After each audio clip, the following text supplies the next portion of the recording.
High, আমি প্রিয়া। আমার simple কিচেনে সকলকে স্বাগত জানাই। আজকের রেসিপি হচ্ছে চানা মশলা, সম্পূর্ণভাবে নিরামিষ রেসিপি এটি। এটির জন্য আপনাকে চানা ভিজিয়ে রেখে সেটাকে বয়েল করে নেবেন, তার সাথে আলুও বয়েল করবেন, জল ঝরিয়ে রেখে দেবেন। আলু তো লাগবেই, টমেটো, আদা, সামান্য পরিমাণ ঘি, দুধ, মশলার মধ্যে জিরের গুঁড়ো, ধনের গুঁড়ো, লঙ্কার গুঁড়ো, কেশরি মেথি, নুন, পাঁচফোড়ন ও তেজপাতা, শুকনো লঙ্কা। এরপরে কড়াই বসিয়ে দেবেন, তেলটাকে গরম হতে দেবেন। সর্ষের তেল দিয়ে করবেন, আপনারা চাইলে সাদা তেল দিয়েও করতে পারেন। সাদা তেল দিয়ে করলে কোনো প্রবলেম নেই, তবে সর্ষের তেল দিয়ে ভালো হয়। ফোড়ন দিয়ে দেবেন। এরপরে আদাটাকে ঘষে ভালো করে দিয়ে দেবেন, নাড়াচাড়া করতে থাকবেন, লো আঁচ করবেন, নাহলে আদাটা লেগে যাবে তেলের সাথে। এরপরে নেড়ে চেড়ে নেওয়ার পরে মশলাগুলো দিয়ে দেবেন। একসাথে সব মশলাগুলো একটা জলে গুলে ভালো করে মিক্স করে দিয়ে দেবেন।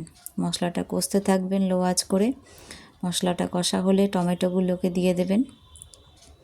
টমেটোগুলোকে ভালো করে কষতে থাকবেন লো আঁচ করে, যাতে মশলার মধ্যে মিশে যায়। এই দেখুন মিশে গেছে। এরপরে সেদ্ধ করা ছোলাটা দিয়ে দেবেন। ছোলাটাকে ভালো করে ওর সাথে নেড়ে চেড়ে নেবেন, ওটাকেও একটু কষে নেবেন।